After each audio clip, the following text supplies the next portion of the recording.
این طرف میکنی و با طرف دیگر میغلطونیش. یا مثلا این بوکس هم باشه این دست نشون میدی دست دیگری خطی ایتا گفتی هم مردم بر میبندی. همین چی هست که همین حرب خودش فریب است. همه وقت جنگ کشید مقابل تا حرکت میکنی که همین فریب کنی و از پسش از یه جوش مثلا که بزنی تو که چور کنی غلبه کنی. یا همین کدام مثلا مشت کشتین هم که باشه این طرف میکنی و با طرف دیگر میغلطونیش. یا مثلا این بوکس هم باشه این دست نشون میدی دست دیگری خطی ایتا گفتی هم مردم بر میبندی. همین چی هست که جنگ خودش چیز فریب است. همه حرب خودش خدیعت هست که در انمی حالات پیامبر صلی الله علیه و سلم چی گفته است که رخصت داده که در مقابل دشمن حرکت میکنی که غلبه. رسول اکرم صلی الله علیه و سلم در حدیثی که هر بار 3 عمل را فرمود و در 3 عمل خودش زومین کرد و گفت من زومین هستم. یعنی 3 عمل هست 3 کاری هست که یک تا پیامبر گفت اگر همه عمل شما بجا بیارین من زومینیم و کار. زومین به معنای امروزه مثلا چخیل میگن یک چیزا میگن که فلان کارا گارانتی هم میتون گفتگی کفیل.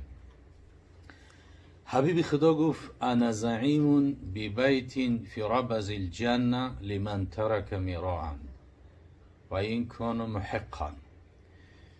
پیامبر صلی الله علیه و سلم فرمود که من ضامن هستم کفیل هستم به یک قصر در اطراف جنت برای کسی که لمن ترک میراعا و این کان محقا ترک جنجال کند اگر چنده که به حق هم کی باشد. یعنی اصلا جنگ ها از جنجال سر می شود. همین گفتگو می شود بگو می شود از دو طرف خبربری و خبریاری می شود. شیطان های اینسی و شیطان های جینی کار کرده بین همین وقتی که دراز عمل کرد یک جنگ برپا می شود. همش از گفتگو و از همین جنجال سر می شود. پیامبر گفت هر کسی که از بین شما امتم گفت اگر ترک جنجال کند من ضامن میشم کفیل میشم به یک قصر در اطراف جنت. یعنی در اطراف جنت یک قصر جنتی را من پیامبر گفت ضامن میشم کفیل میشم برای همون نفری که ترک جنجال کند. یعنی جنجال کردن اصلا خصلت خوبی نیست. جنجال کردن کشمکش کردن پیامبر ببین پیامبر نازنینه که میگه و این کان محقا اگر چند در همون جنجال تو بر حق هم که باشی تو چیکار کن ترک جنجاله. یک قصر در اطراف جنت کار میکنی. پیامبر گفت کفیل میشم به یک قصر در اطراف جنت وقتی که تو ترک جنجال کردی اگر چند به حق هم که باشی. ببینی که قبول نمیکنه حقه چیکار میکنه خاموش ایستادن افضلتر و بهتر است. اگر خاموش نایستادی باز احوال چی است بدتر میشه. و دیوم حبیب خدا صلی الله علیه و سلم فرمود و ببیت فی وسط الجنه لمن ترک الکذب و این کان مازحا. و دیوم پیامبر صلی الله علیه و سلم فرمود که من با یک قصر در بین جنت در وسط جنت ضامن میشم کفیل میشم برای کسی که ترک دروغگویی کنه اگر چنده که به مزاح هم باشه. یعنی دروغ گفتن به مزاح هم دروغ نویسونده میشه. یک کس مثلا یک شوخی میکنه مسخره بازی میکنه و در دوام همون یک کلمه دروغ میگه تا که مردم مثلا که بخندن همون هم دروغ نویسونده میشه. حتی به اندازه که کودک تا گو وقت میشه بچه‌م ولسفیدت میخرم فلان سوره را از یاد کن بچه‌م فلان چیز میخرمت گفته اگر وعدش کردی باید وفا کنی اگر وفا نکردی همین هم دروغ نویسنده میشه اگر چندی تفلک هم باشه. و دیگر بدی همین عمل همین کار همین است که همون کودک الکی وعده خلافی را از پدری خودش میآموزه. از پدری خودش دروغ گفتن وعده خلافی را الکی میآموزه. او دیگر اگه بزرگ شوه و کلان شوه چی میشه دیگر الکی تعلیم دهنده هم خیلی تعلیمش کرد. پیامبر گفت با یک قصر در بین جنت ضامن میشم برای کسی که ترک دروغگویی کنه. البته که دروغ گفتن خودش منع است. دروغگو را پیامبر صلی الله علیه و سلم مذمت کرده است. الکذاب لا امتی، دروغگو امتی من نیست، پیامبر صلی الله علیه و سلم میگه. دروغ گفتن البته که بعضی از بزرگا سه حالت در رخصت داده گیان. یعنی دروغی که مثلا در سه حالت رخصت دادن، یکی در حالت جنگ است که پیامبر صلی الله علیه و سلم میگه الحرب خدیعتون یا خدعتون، همین حرب خودش فریب است. همه وقت جنگ کشید مقابل تا حرکت میکنی که همین فریب کنی و از پسش از یه جوش مثلا که بزنی تو که چور کنی غلبه کنی، یا همین کدام مثلا مشت کشتین هم که باشه این طرف میکنی و با طرف دیگر میغلطونیش، یا مثلا همین بوکس هم باشه این دست نشون میدی و دست دیگری خطی ایتا گفتی هم مردم بر میبندی. همین چی هست که جنگ خودش چی هست؟ فریب است. همه حرب خودش خدیعت هست که در انمی حالات پیامبر صلی الله علیه و سلم چی گفته است که رخصت داده که بر مقابل دشمن حرکت میکنی که غلبه کنی. دویم حالتی که پیامبر صلی الله علیه و سلم یعنی دین مبین اسلام دروغ رخصت دادن در حالتی که بین دو آدم قاری آشتی بدرونی. دو نفر با یکدیگر قاری هم دشمن هم بد میبینن. مثلا شما پیش یک کس میوید میگه که ای فلانی اکا همون فلانی از گپای گفتگیش بسیار پشیمان شده که میگه که ما در حق همون حقیقتا ظلم کردیم، گپای ناجوز زدیم، از همه گفتگی گپام پشیمان شدگیم. هر چیزی گفته است دروغ گفته است از جانب دشمن این نفر. هر چیزی میگی دروغ میگی. با در پیش او میره همه گپا رو با او تکرار میکنه که همین فلانی از گفتگیش پشیمان آیا، مقصد آدم خوب آیا، میگه ما نوجو کردیم، شیطان وسوسه کرد، بعد راهم کرد. اونانی تا که در بین دو نفر آدم قهری و جنگی آشتی آوردن، صلح آوردن، اگر دروغ هم بگوی در حالت رخصت های. دیگه حالتی که دروغ گفتن رخصت های بین دو نفری که قهر هستن و بین هم آشتی برونی. البته در حالت قهر هر نفری که یکم دست دراز میکنه آشتی میکنه اول او جنت میره. حضرت امام محمد حنفیه دودر حضرت امام حسن امام حسین دودرشون بود، اما مادرشون از فاطمه زهرا دیگره. با اینشون یک برادر بدن. این مثلا گاه میشه که یک مثلا دماغ آدم دیگرگون میشه، این بیگناه حتی در معنی برادرها میشه. این هست، لیکن حقی شیطان بیکار نمیسته. و حضرت را امام را خیلی آدمو میان میگن که خیلی فلان فلان فلان بعد راه میکنن. با حضرت امام محمد حنفیه را میرانی از جمله تابعین حضرت امام محمد حنفیه در همه واقعهای کربلا نبودن شخصیت. و هر چقدر حضرت علی پیش از دنیا گذشتنش در همه حالت نزع جان امام را تاکید کرد که بچه مرا نگاه بکنین. محمد حنفیه را نگاه بسیار دوستش می‌داشت. او از فاطمه زهرا نبود، در حالت جنگ هم خردسال بود. بعدا پیش حضرت امام محمد حنفیه میان میگن که همین برادرات در حق تو گپای ناجا گفتن، ظلم کردن، دیگر میخوان بینشون یک ناسازی بیارن، یک جنگ جدال بیارن. حضرت امام محمد حنفیه میگه که ای برادرها، میگه خب این شخصیتایی که از نام او در ما گپ زدیسین پدرمون یکه حضرت علیه، اما مادر او از مادر ما بهتره. مادر او را فاطمه زهرا میگن، جیگرگوشه رسول الله میگن که پیامبر صلی الله علیه و سلم گفت که الفاطمه بضعة منی، فاطمه یک پاره منه. کسی که فاطمه را بد میگه همچنان که مرا بد دیده، فاطمه یک پاره من است.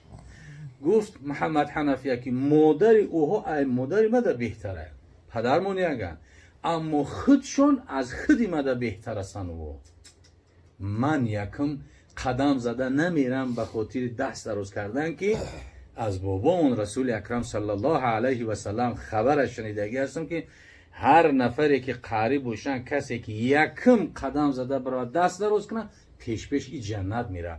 من نمیخوام که پیش امامو جنت برم، میخوام که اونها یکم سلام کنن او پیشتر به جنت برن، من از قفای او برم که مرتبه اولا از ما بالا است.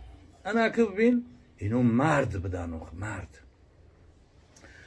خب دیم اکه پیامبر صلی الله علیه دین مبین اسلام بیان کرد که در حالت جنگ رخصت دروفتن، دوم در حالت د قهری را اوشت درو وردن رخصت، سوم در حالتی که مثلا بزن اکه زنه این دیگرها بسیار دیگر که شرحش میتن این معنی را نداره که زنه که دویم دروغ بگوی، نه این هم دروغ است.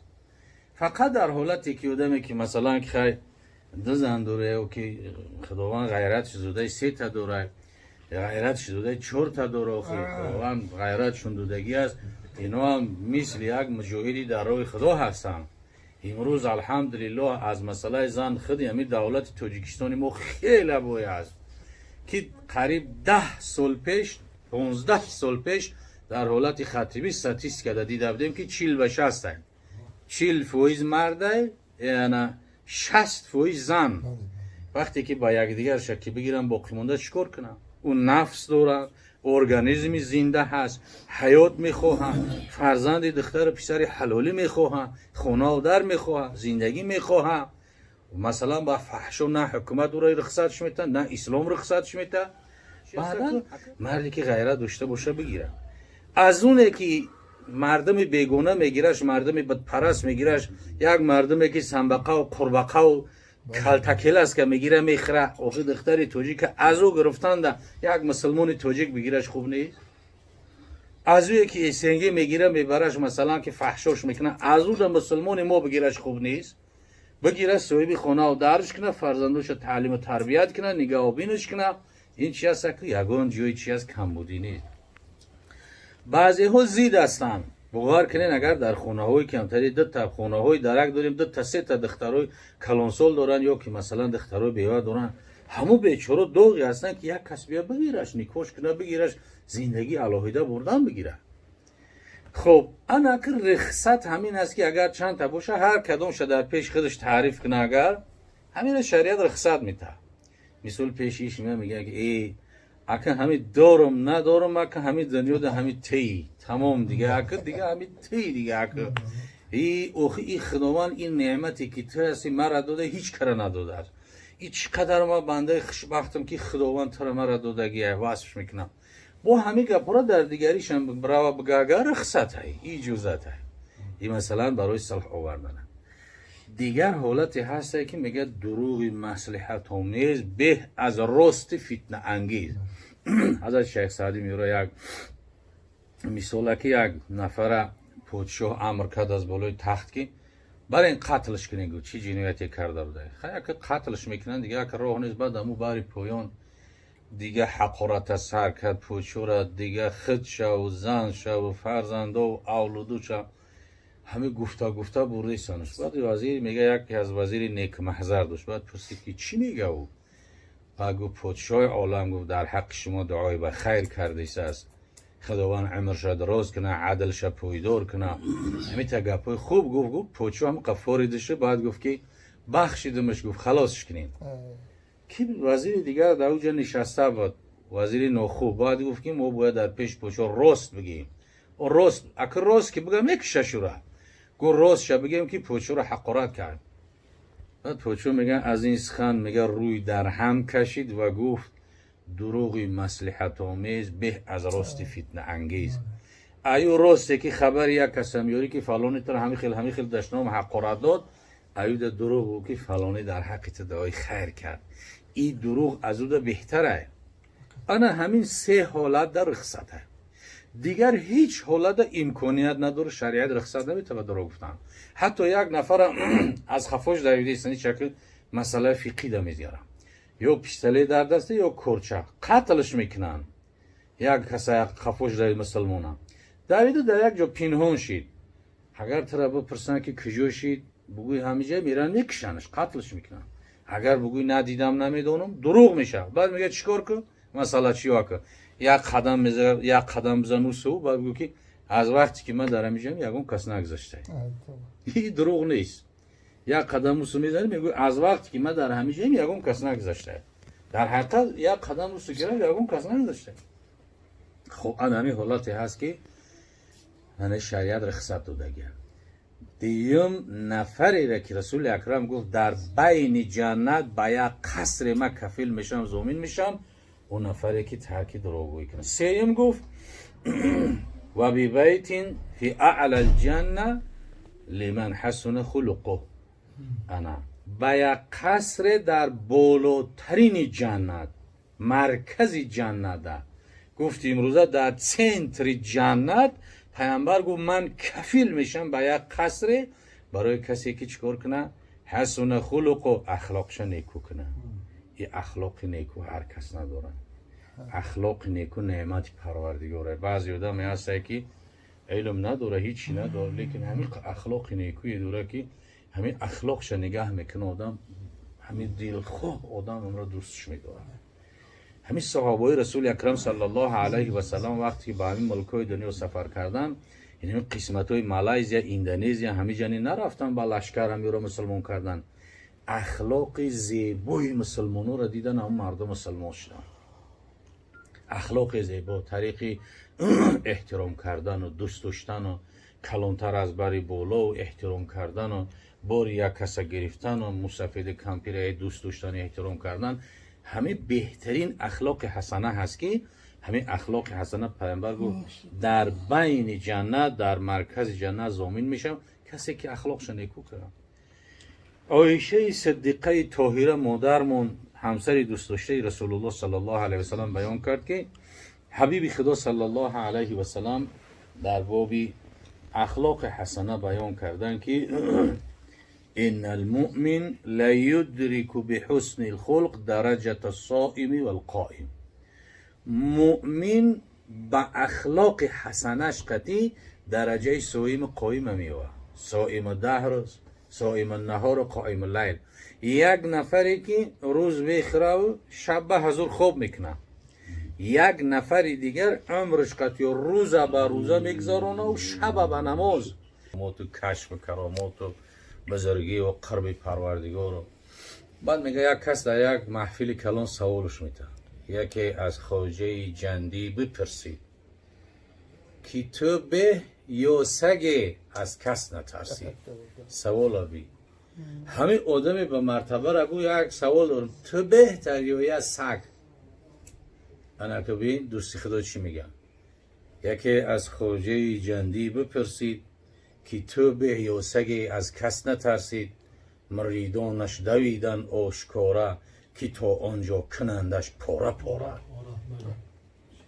با یک رحمان کرد آن جمله را پیر گفت که هم مریدان را که او خیستن که پاره پارهش میکنه. این پیر منایتری گفت همه را من کرد. با یک رحمان کرد آن جمله را پیر، بدو گفتا نیم آگه ز تقدیر. بچه‌ام گفت من تقدیر من نمیدونم آینده را. بدو گفتا نیم آگه ز تقدیر، گر از اوباش ره ایمان برم من، توانم گفت از سگ بهترم من. وگر آگاه نباشم من، اگر ایمان نبخواهم برز اوباش، شموی بودم من در سگ کاش. انا که جواب ببین، بچه‌م گفت من از تقدیر آیندم خبر ندارم. بدو گفتا نیم آگه ز تقدیر، جوابا چون توانم داد در حال. از تقدیر من آگاهی و خبر ندارم، جوابی را چی خیل بتم؟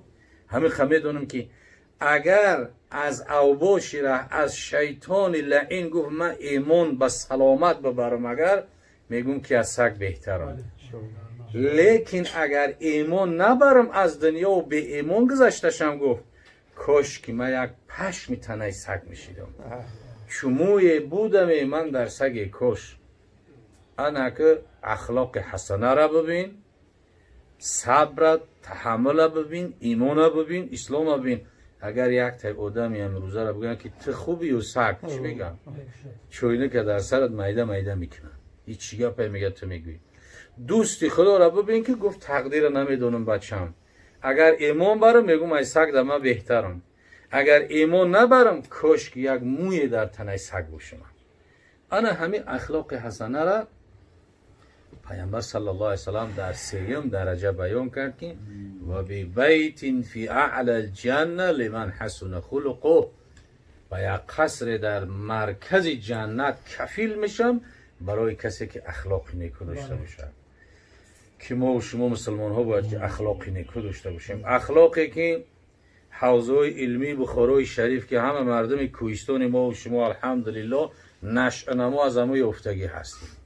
همه داملاها و عالما و اولیاء و بزرگای ما همه از فیض برکت بخارای شریف تعلیم گرفتگی. چگونه پیش پدر و مادر احترام کردن، دستو پیش بر ایستادن، مثل یک غلام واری روبروش سری خم ایستادن، در پیش او بلند گپ نزدن، در پیش او در خوردن در لقمه سراسیمگی نکردن، همه تعلیمات همون بزرگای گذشته ما و شما آورده و ما و شما رسوندن. لیکن در مدت یک کم ترک ارالشی شد، دیگر بیگناه و خودی ارالشی شد، همه آداب و اخلاق های امروز کم شدگی هستند. الله عزوجلال همین هر سه چیزی که پیامبر صلی الله علیه وسلم کفیل شده است وعده کرده است برای همه ما و شما نصیب روزی بگردونه. الله عزوجلال سرزمین تاجیکستان عزیز ما و شما را پرفیض و برکات و به آفت بگردونه و تینجی و امانی را خداوند حکم بکند و الله عزوجلال همه ما و شما را توفیق و هدایت نصیب روزی بگرداند و عید مبارک اضحی بر همه ما و شما خداوند مبارک بگرداند و خاندان برادرمان نشان قاریون خداوند پرفیض و برکات خداوند هم مرادش حاصل بگرداند و در خدمت اسلام و مسلمین دائم خداوند تنصیحت سربلند نگهدار.